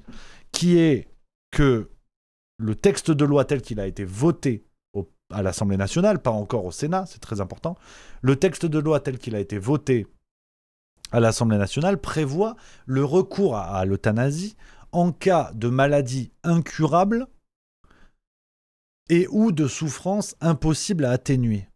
Mais on revient au même point, on revient à un point qu'on avait déjà évoqué. Si le malade n'a plus l'argent pour payer son traitement, dans ce cas-là, ses souffrances deviennent impossibles à atténuer. Donc dans ce cas-là, il devient admissible à l'euthanasie. Vous prenez, pour le faire encore plus simple, vous prenez un malade X d'une maladie Y, je cible rien, malade X d'une maladie Y, qui jusqu'à présent est traité. L'État prend à 100% son affection longue durée. Si demain il y a une requalification, et que l'État ne prend plus que 80%, admettons, et que cette personne n'a pas l'argent pour payer ce qui lui reste, elle va voir ses douleurs augmenter. Et elle n'aura pas la possibilité de les atténuer, vu qu'elle ne pourra plus se payer son traitement. Et bien cette personne, on pourra lui ouvrir les portes de l'euthanasie. Elle rentrera dans ce qui est prévu par la loi. C'est pour ça que beaucoup de gens, quand je me suis mobilisé sur l'euthanasie, et je ne vais jamais rien lâcher, et on va en reparler en octobre, beaucoup de gens, pour commenter le travail que j'essayais de faire avec Juste Milieu là-dessus, me disaient « Oui, mais Rémi, il y a un encadrement, l'âge, le machin, le bidule. » Oui, mais on peut valider toutes les cases. On peut valider toutes les cases et quand même se retrouver dans une situation d'injustice, où vous n'avez juste pas l'argent d'atténuer vos douleurs. Et des gens comme François Bayrou, qui n'ont pas trouvé à redire sur l'euthanasie sans limite, vous parlent aujourd'hui de la requalification de la LD. Donc c'est pour ça que j'ai très peur de ces gens, et que quand je caricature le débat, je ne sais pas qui est le plus caricatural, et moi, entre moi et un Premier ministre qui trouve ça rigolo de refaire le slogan de Burger King dans un débat politique. Si vous voulez, je ne sais pas qui est le plus caricatural entre les deux. Donc, tout ça pour dire, quand on met toute cette situation en regard, par idéologie, vous avez des gens qui vous disent « il est préférable d'accompagner des gens qui changent de sexe que des gens qui ont Alzheimer ». Petite question, un petit peu pour la rigolade, à quoi ça sert de changer de sexe si vous n'avez plus l'argent pour vous acheter des médicaments contre Alzheimer? C'est-à-dire que tu te seras fait poser une bite, mais tu ne sauras plus pourquoi. C'est fâcheux. C'est fâcheux, c'est fâcheux. Donc ça, c'est la première chose. Mais quand on met en regard, en plus tout ça, avec le lien vers l'euthanasie, on comprend mieux l'idéologie de nos sociétés. On comprend mieux l'idéologie. Et donc, je voulais vous parler de ça. C'est un coup de gueule. C'est un coup de gueule, les amis. Alors, on pourra évidemment pointer du doigt l'irrégularité de mon raisonnement. On pourra pointer du doigt la fragilité de mes arguments. Vraiment, c'est un coup de gueule de citoyen pour partager mon point de vue, les amis. Je ne vous dis pas que c'est scientifiquement exact et que tout est pointilleux. Maintenant, vous avez en face François Bayrou. Donc, qui est le plus crétin dans les deux? C'est juste la question sur laquelle j'aimerais finir cette séquence. Donc voilà un petit peu les amis ce que je voulais vous dire. Dites-moi dans le chat les copains ce que vous en pensez, c'est très important parce que vraiment c'est un débat, je le redis, et je tiens vraiment à avoir vos avis, à avoir vos retours, votre regard là-dessus, les copains, parce que bah voilà, qu'il y ait d'autres sons de cloche plutôt que le mien. Battle of Evermore qui dit ici maladie de Berger, entre parenthèses maladie auto-immune qui touche les reins. Suis sur Discord si tu veux, pas de rendez-vous à l'hôpital aujourd'hui, c'est QFD. J'arrive tout de suite sur le Discord les amis. On a plusieurs témoignages, c'est Super Yamon Hervéro, bougez pas, je me connecte, j'arrive tout de suite. Hop, rejoindre le salon vocal, j'y suis. Allô Houston à la base. Allô. Alors attends, je t'entends pas super bien. On n'entend rien, Battle of Evermore. Ouais, allô, c'est qui? C'est mon Hervéro là? Salut tout le monde. Salut, c'est Battle of Evermore qui parle, c'est ça hein? Allô. Attends, putain, je l'entends pas. Allô. Allez, attendez là. Pourquoi ça marche pas? Dans le Discord, vous m'entendez? Ouais, ça a pas l'air foufou cette affaire. Allô. Attends, pourquoi Ah mais attends. On t'entend pas Rémi. Ah t'as attends. pas mis ton micro peut-être. Ouais, je crois que j'ai pas le bon. Attends, bouge pas. Oui, tu m'entends toi? Attends, j'arrive. Moi, je t'entends Battle. J'arrive les copains, bougez pas. Mais Rémi est toujours Rémi qu'on entend pas en fait. Est-ce que là vous m'entendez? Oui, c'est bon. C'est bon? Du premier coup. Hein. Salut. Ça va les gars? On t'entend. Ça va. La technique, bordel. Du premier coup, du premier coup, j'ai réussi. C'est vrai, ça fait 3 ans que je te... Du premier coup, c'est ça. Tu vas nous la faire, celle-là. Oh, pas de moquerie, hein. Ça va, hein. J'ai réussi. Prends l'argent. Alors, dites-moi tous les amis, un par un, faites-nous part de votre témoignage par rapport à ce sujet. Pas fastoche, pas rigolo, mais c'est chouette de vous avoir. Merci à vous d'accepter de participer. Faites dans l'ordre, vous organisez, vous êtes des grands, dites-nous tout. Je sais pas, moi c'est Battle of Evermore, Dominique, hein, ça va être plus simple. Il y avait du monde avant moi, je crois, par contre. Ouais, vas-y mon Domi, t'es lancé, vas-y, de toute façon tout le monde va parler, vous inquiétez pas. Vas-y mon Domi. Ok, par contre, je suis obligé de mettre du contexte. Hein. Donc tu me coupes, t'éteins la lumière hein, quand t'en as marre, parce que ça risque de durer jusqu'à 4 minutes. Non, bah essayez de prendre 2-3 minutes chacun les amis, parce que je vais pas partir à 23h. Non. Moi je suis sur Morzine, je suis à côté de chez toi. Et en fait, en 2022, suite à un petit séjour à l'hôpital pour un truc qui avait rien à voir, on a diagnostiqué une maladie auto-immune, donc la maladie de Berger qui touche les reins. Et le problème, alors c'est un cas, je fais un petit coup de hors sujet, ayant été adopté en fait, complètement passé à la trappe. Donc au niveau médical, c'est un statut, j'ai pas de terme, c'est un statut qui peut être compliqué dès que tu arrives sur des maladies qui sont en l'occurrence la maladie de Berger, c'est dans l'ADN. C'est pas le rein en lui qui est malade, c'est l'ADN qui va taper sur le rein, on va dire. Donc pas de transplantation, pas de... Et puis il y a une priorité aussi, hein, célibataire sans enfants. Moi je comprends tout à fait qu'une maman avec des enfants soit prioritaire avec comparé à moi pour une greffe. Donc ça c'était pour mettre un peu le contexte. Je suis en ALD depuis 2022. Donc les trajets, les machins, tout est remboursé à 100%. Je suis ancien aide-soignant, donc ça pique un peu des fois de se sentir un peu, comment on pourrait dire ça, dépendant, voilà, du système de santé en France, même s'il est très très bien fait. Qu'est-ce que tu veux comme retour en fait? Parce que là il y a deux sujets qui se croisent. Moi ça me pose un problème. Chacun fait ce qu'il veut de sa vie sexuelle, de tout le bazar.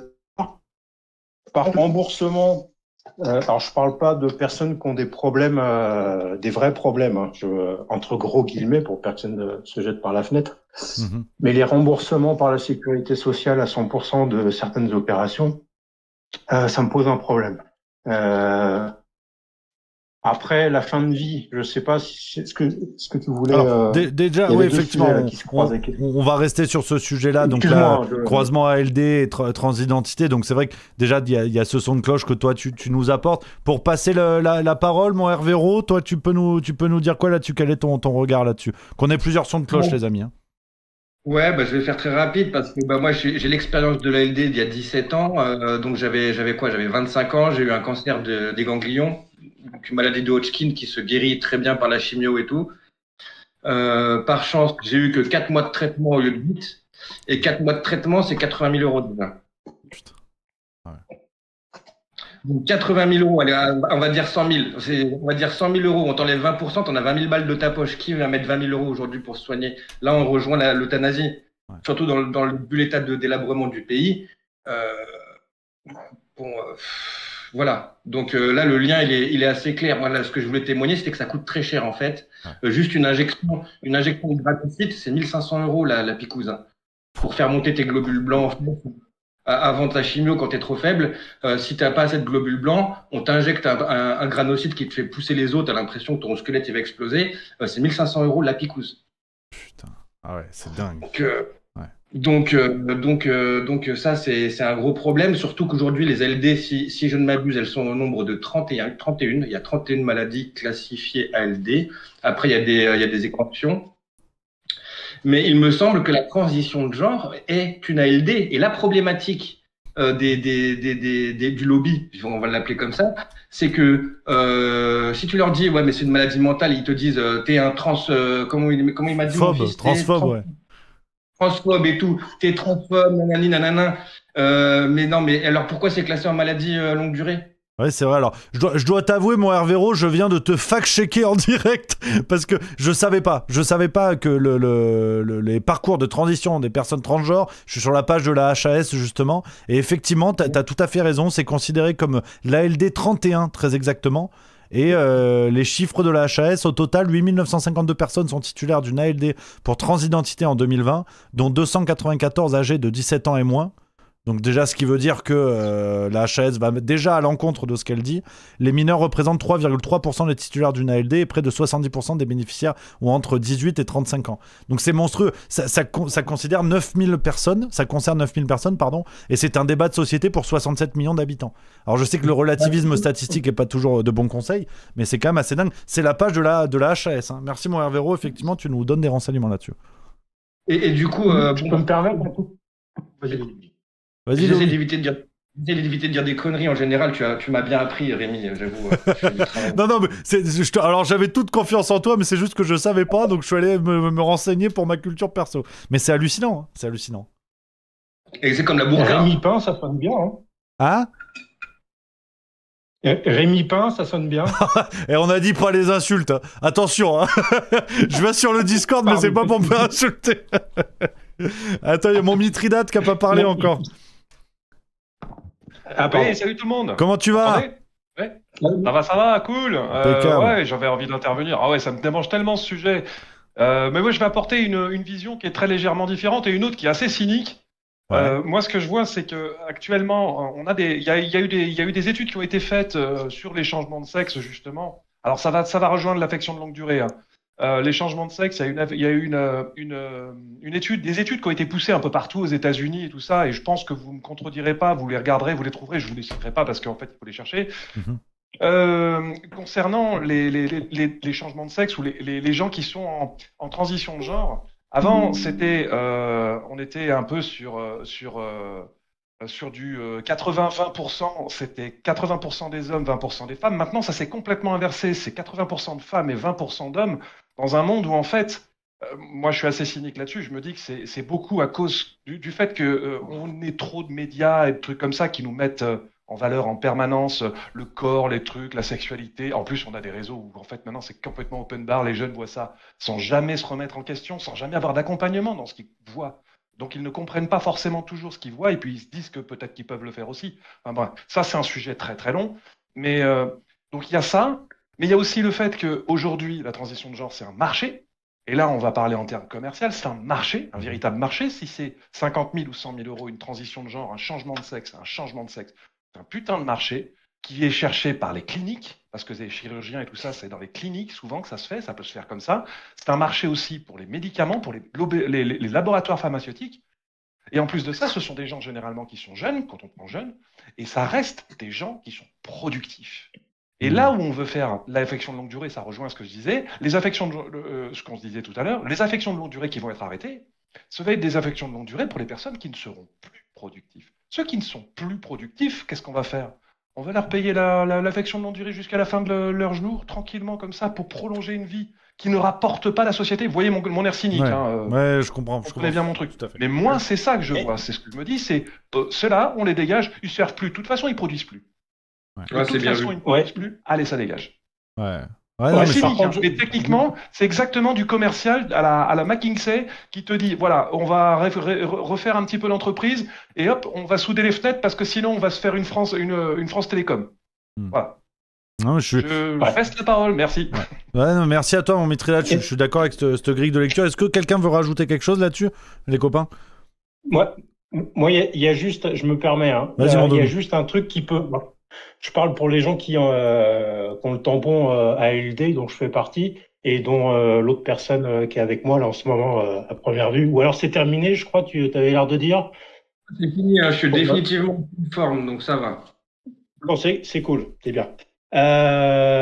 Moi, c'est pour te donner un exemple, quand ils m'ont mis en ALD, quand j'ai vu que c'était en 2000 jusqu'en 2032, j'ai demandé pourquoi. Ils m'ont dit parce que c'est le maximum qu'on peut mettre administrativement. Okay. Donc, en fait, j'ai vite compris que c'était jusqu'à la fin.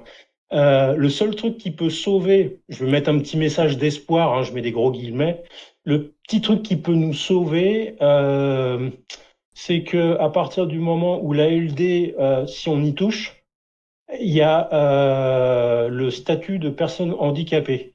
Okay. Donc moi on m'a conseillé, vu que c'est une maladie dégénérative, les reins vont être foutus, il y aura plus rien à faire, ça se finit en dialyse, etc. Pour info, la dialyse, tu vois, on parlait de prix tout à l'heure, c'est 75 000 euros à l'hôpital par an et 55 000 à la maison, parce qu'il y a moins de personnel, tu as 2 mois de formation, etc. Moi, il y a donc statut handicap, ça peut sauver s'ils y touchent. Il y a encore ce truc-là qui peut nous sauver. Je parle pour les gens qui en auront encore besoin sur le long terme jusqu'à la fin. Moi, ce qui m'embête dans dans toute la pyramide, dans le schéma c'est les médecins, en fait. À quel moment il n'y a pas quelqu'un qui contrôle le médecin, qui va mettre le tampon je repars sur l'identité, changement de sexe, tout ça. À quel moment, moi, quand j'ai eu mon ALD, il y a un conseil de médecins qui se réunit avec des gens de l'administration, un néphrologue dans mon cas qui étudie les reins, des corps de métiers différents de l'administration. C'est très sérieux, ça prend 4 semaines. C'est très très sérieux parce que justement, c'est un investissement. Le lapsus. C'est un coût à long terme, un investissement, pas du tout. Et du coup, moi, ce qui m'embête, c'est pas forcément les gens qui souffrent, peu importe la souffrance, comme dirait Rémi, je suis humaniste. Mais peu importe la souffrance, j'ai envie de dire, on a chacun notre souffrance, il n'y a pas de compétition, machin, voilà. Le truc, je crois que tout le monde est à peu près d'accord sur, dans le bistrot. Par contre, moi, ce qui m'embête, c'est qu'est-ce qu'on en fait de cette souffrance? Pourquoi on va te mettre tout de suite, alors je vais faire exprès de prendre des exemples un peu extrêmes, pourquoi on va tout de suite te mettre un gros vaccin alors que ça se trouve, une petite cure de magnésium, un petit truc, un petit machin, ça peut te remettre d'aplomb.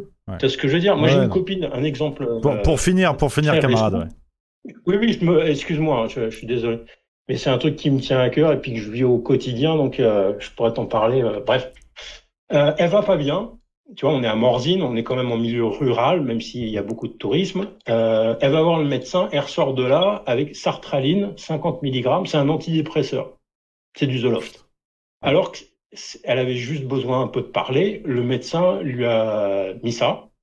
C'est 25, 50 et 75, le dosage. Il lui a mis direct à 50, sans prescription, de voir un thérapeute. Donc tu vois, c'est l'ensemble, moi, qui me pose un problème. Quelqu'un qui a un problème d'identité, ça peut arriver, pourquoi pas. Mais que ça soit, qu'il n'y ait pas de garde-fou. Voilà, excuse-moi, je cherchais le terme, qu'il n'y ait pas un garde-fou. pour dire il n'y a qu'une seule personne qui est capable d'être décisionnaire là-dessus, ça me pose un problème. Après, on a tous nos souffrances, on a tous nos machins, je suis d'accord. Voilà, je m'arrête, désolé pour la longueur. Pas de souci. Quelqu'un veut rajouter une dernière chose? Ouais, juste C'est Mithridat. le premier pays antidépresseur du monde. Hein. Ouais. C'est ça, et Mithridat l'a bien dit, c'est un business en fait. Donc les médecins, bon bah tu vas en trouver quelques-uns qui sont pas corruptibles ou qui sont pas, enfin c'est de la corruption passive presque en fait, parce qu'ils touchent des royalties ou ils touchent un peu de trucs s'ils prescrivent ça. Ils sont payés à l'acte en hôpital maintenant. Hein. Ah oui, bah Ouais. oui, non, mais il y a toutes ces évolutions là, c'est clair. C'est clair. Non, mais en Donc, tout cas, Ton lapsus, c'était très vrai. Oui, ça c'est Ton vrai. lapsus, c'était très vrai d'ailleurs. C'est toi, tu coûtes, mais quelqu'un qui va prendre des trucs pour le changement de sexe, un traitement pour le changement de sexe toute ta vie, il va rapporter. Il va rapporter, bien sûr. il va continuer à travailler et il va continuer à faire travailler les laboratoires pharmaceutiques. Par contre, je vous rembourserai pas. Hein. Moi, voilà, ça c'est qu'on soit bien d'accord. Hein. Non, c'est ça cadeau marche. pour moi, c'est pour moi. Ça marche. Bah, Ah, merci c'est en tout gentil. cas. Merci en tout cas les amis d'être intervenus sur ce sujet-là. On en reparlera de toute façon avec grand plaisir parce que le volet santé, à mon avis, des économies, là, on va en reparler. Ouais. Donc vous serez les bienvenus dans le Discord pour ça et pour plein d'autres choses, évidemment. Ça roule? T'hésites pas. Moi, je t'avais envoyé un mail c'était à la base par rapport à la fin de vie. Qui me concerne, parce que je rentre, la maladie de Berger fait partie justement des fait partie des. Je suis éligible, comme ils disent. Bah, donc, avec plaisir pour te recevoir avec plaisir pour te recevoir et en parler, ouais, tout à fait. Ça marche. Quand tu veux. Marche. Parfait. Okay. Ça marche. Merci les amis. Merci beaucoup. Merci pour ce que tu fais, Rémi du Juste Milieu. Pardon. Merci à vous les amis. À très bientôt dans le Discord. Merci. Ciao. Ciao. Et voilà, mais avec en plus une maîtrise technique hors du commun, c'est que du plaisir. Merci les amis, merci les intervenants. Mon Hervéro, mon Mithridat, mon Domi, je vais l'appeler Domi parce que c'est beaucoup trop long sinon. Je sais plus, attends que quand même on respecte le pseudonyme. Qu'est-ce que nos amis? C'est Dream of Evermore, c'est ça, voilà. Mais c'est mon Domi, le roi de l'apéro. Voilà, ça marche. Domi, ça claque, c'est la fête, mon Domi. Voilà, les amis, merci d'être intervenus. Ça fait plaisir, les copains. Donc voilà, sur ce sujet-là, on en reparlera sans aucun doute. Les amis, un dernier petit point que je voulais traiter avec vous. Là encore, de prendre un peu la température dans le chat de ce que vous en pensez. Sur cette histoire de mouvement social début septembre, il y a la date du 10 septembre là, qui est en train d'être montée dans les réseaux sociaux, sur les réseaux sociaux, pardon, ce retour d'un mouvement de grogne populaire apparemment au 10 septembre. Qu'est-ce que vous en pensez? Dites-moi dans le chat ce que vous en pensez. Il y a de nombreux appels à mobilisation qui se font. Alors, sans trop savoir ce qu'il en est, évidemment, dès que le peuple se mobilise, juste au milieu, on est là. Donc, en avant toute, je veux savoir un peu ce que vous en pensez, les amis. Quel est votre regard sur cette potentielle mobilisation? Voilà, j'espère que ça va le faire, nous dit Blueby 3. Le 10 septembre, c'est mon anniversaire, nous dit Team Cop. Ben voilà, MIP 59, ça se tente. Blueby 3, il faut y aller avant qu'il soit trop tard. Je suis plutôt de cet avis aussi. Mithridat qui dit ça s'appelle un marronnier. Un sourire en passant. Alors, c'était sur le débat d'avant qui dit en ce qui me concerne, je suis très malvoyante, 80% d'invalidité depuis une chute. Attends, je prends ton message. Depuis une chute étant bébé, et je ne suis plus en ALD depuis quelques années car mon handicap ne fait pas partie des 31 maladies reconnues, c'est fou. Petit à petit, les taux d'incapacité sont réduits, bientôt les chiffres seront magnifiques, il n'y aura plus aucun handicapé et plus aucun malade en France. Merci pour ton témoignage aussi, un sourire en passant, effectivement, très important, et je suis plutôt d'accord avec ton regard. Sur d'autres messages concernant la mobilisation du 10 septembre, j'ai Jojo l'asticosauteur, j'y crois pas, ça sent la prise de situation de la part de notre pouvoir, mais hâte de reprendre les manifs. Tank Girl, rien n'aura autant de poids qu'une grève générale. Vosgos, le 10 septembre, ce n'est pas une manif mais un appel à restreindre sa consommation auprès des grandes enseignes.